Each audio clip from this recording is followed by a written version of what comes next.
Hi, I'm Doug Stevenson for Press Plus One. I'm very happy to be joined by Lisa Fitzgibbons, the Executive Director of the Documentary Organization of Canada. And I thought we'd start off just by you saying maybe a couple of quick things about what the DOC is all about. Sure. The Documentary Organization of Canada is a national organization of members who are producers, directors, and craftspeople that work in Canadian documentary industry. So we do a lot of advocacy work, we do professional development, and we do research as well. Okay. Puis parlant des membres, je sais que vous avez plus que 800 membres. Comment important est-ce qu'ils sont? Qu'est-ce qu'ils font pour l'organisation? Ce qui est extraordinaire avec les membres de DOC, c'est qu'ils font énormément de bénévolat. Alors, on a beaucoup d'activités qui sont organisées par les membres, pour les membres. Des ateliers, des classes de maîtres. Ce sont les membres qui nous disent quels sont leurs besoins, en fait, de développement professionnel, mais aussi pour l'analyse de politique. Qu'est-ce qui fonctionne pour le financement du documentaire canadien? Qu'est-ce qui fonctionne pas? Qu'est-ce qui se passe en distribution numérique, par exemple? Alors, toutes ces choses-là, ce sont les membres qui nous informent. Okay. And how would somebody become a member? They would join. It's very simple. Yeah. You have to go on our website at docorg.ca and, click to join, and there you go. You're part of a community. You're part of a network. We have a electronic bulletin board that is very active, and people use it to say, does anyone know a camera operator in Tucson, Arizona, or somebody in, I need to get to Dhaka in Bangladesh, and how do I bring my equipment, and so on and so forth. So I like to say that the listserv deals with the political, the ethical, and the technical, and the financial parts of documentary. Okay. So it's a real community then that everybody's a part of across the country. Puis vous avez aussi 8 districts régionaux. Qu'est-ce qui sont leurs responsabilités? Alors, les sections régionales, en fait, on en a 7. Les 7 sections régionales décident quels sont leurs besoins localement. Parce que ce qui se passe en Atlantique n'est pas nécessairement les mêmes besoins que ce qui se passe à Toronto ou en Colombie-Britannique. Donc, on a certaines sections, comme celle de Toronto, qui comptent presque la moitié des membres de l'ensemble de l'association. Alors, eux ont du personnel, mais dans d'autres sections régionales, c'est mené par des bénévoles qui vont organiser des visionnements, qui vont organiser des panels, qui vont organiser des classes de maître, des rencontres avec les télédiffuseurs et les gens qui financent le documentaire. Comment souvent est-ce que tout le monde se joint pour discuter? Alors, une fois par année, on a une assemblée générale annuelle. Alors ça, c'est le temps de l'année où les gens peuvent se rencontrer. Ça se passe pendant Hot Docs. Bien sûr, ce ne sont pas tous les membres qui viennent à Hot Docs, mais on a souvent entre 80 et 100 membres qui viennent à la rencontre, qui viennent échanger.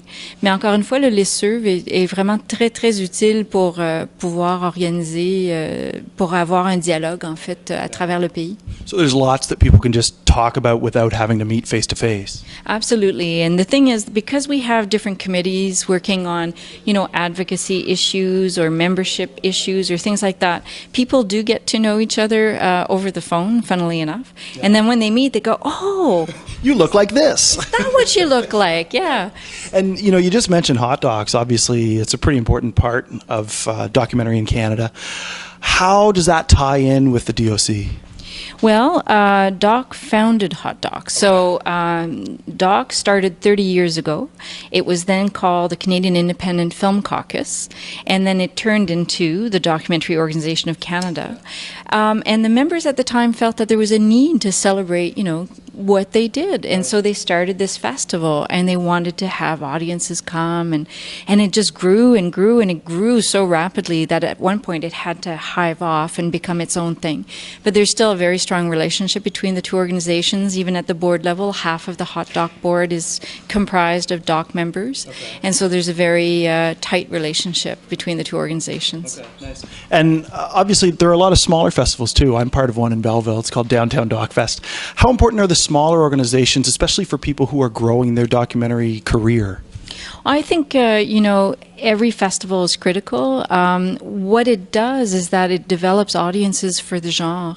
So what we see is that when filmmakers are starting their careers, often they'll start in documentary in some cases, and then they learn the tricks of the trade, and then they, eventually move on to drama if that's their interest. Yeah. Some directors like to delve into both the non-fiction and the fiction world. But documentary is the most accessible film genre. So they start there.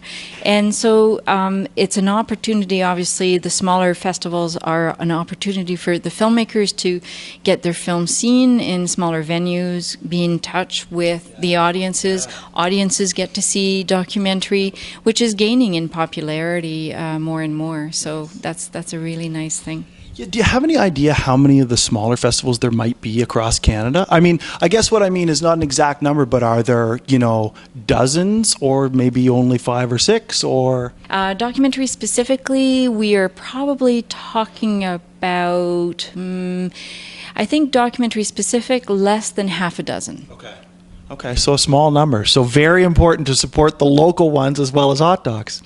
Puis, est-ce que c'est vrai, cette année, est-ce que c'est le 30e anniversaire? De Doc et le 20e anniversaire de Hot Dogs. OK. Et est-ce qu'il y a des plans spéciaux ou? Les anniversaires sont des temps où, justement, on fait le point. Hein? On se dit, on a 30 ans. On est mûr, on est mature. Alors, pour l'occasion, nous, on va se redonner un nouveau site web. OK, hey, parfait. Et c'est difficile de faire ça, alors. Oui, alors on se donne une nouvelle image, plus dynamique, plus confiante, qui justement représente, en fait, l'évolution de l'association. Okay. And one of the things that's really exciting that you're working on right now is this project of making documentary the Canadian National Art Form, right? Yes. Okay. So we feel that there are very few things that, Canadians can claim their own, Poutine, hockey. That's right. And we'd like to add documentary to that because we have championed the form, and we believe that it should be declared Canada's national art form. We excel at it. Our documentaries are respected the world over. Canada is the only country in the world to have a government production house with a national film board. So that is, specific to documentary. And of course they do other things like animation and experimental drama, although less and less. But their main strength has always been with documentary. And all of the other state-run production houses have gone the way of the dinosaur. And we still have the National Film Board, but it has nurtured a culture of documentary filmmakers in our country. So it's the way that we view the world, and it's the way we as Canadian people are that actually makes us an interesting candidates to become Canadian, filmmakers. Yeah. And there's been a lot about social media on that campaign. How important is social media for something like that? And just for the Documentary Organization of Canada in general, as well as the chapters throughout Canada? Well, social media is critical, but I think right now where we're really seeing social media and documentary come together is with crowdfunding. Okay. So filmmakers now are turning to the public before they start their films, and they're saying, hey, you know what, I'm thinking of making this film and I'm looking for support. And they create these campaigns, and people are encouraged to contribute, and the filmmakers have a dialogue with the audiences. The audience shape the film as well, because the filmmakers are interested in what the audiences have to contribute and have to say. And we are definitely seeing the power of social media to support, these projects that audiences believe in. Yeah. And that's an interesting relationship. I guess that's it. If you get success in the crowdfunding, then you have to figure that it could be successful as a film itself. Well, you've already started to develop your audience. Yeah. And if you're working with a broadcaster, it's very interesting, because then you find yourself saying, hey, you know what? I've built up this audience for this film, and I'm going to bring this audience to the final product. So that's also a very interesting relationship change between broadcasters and filmmakers. Nice. So there's obviously lots going on. all the way across the country. Is there anything else exciting that we should be keeping our eyes out for? I mean, obviously the new website, but other projects? Well, Doc will be releasing an economic profile at the end of May, so that's a bit dry.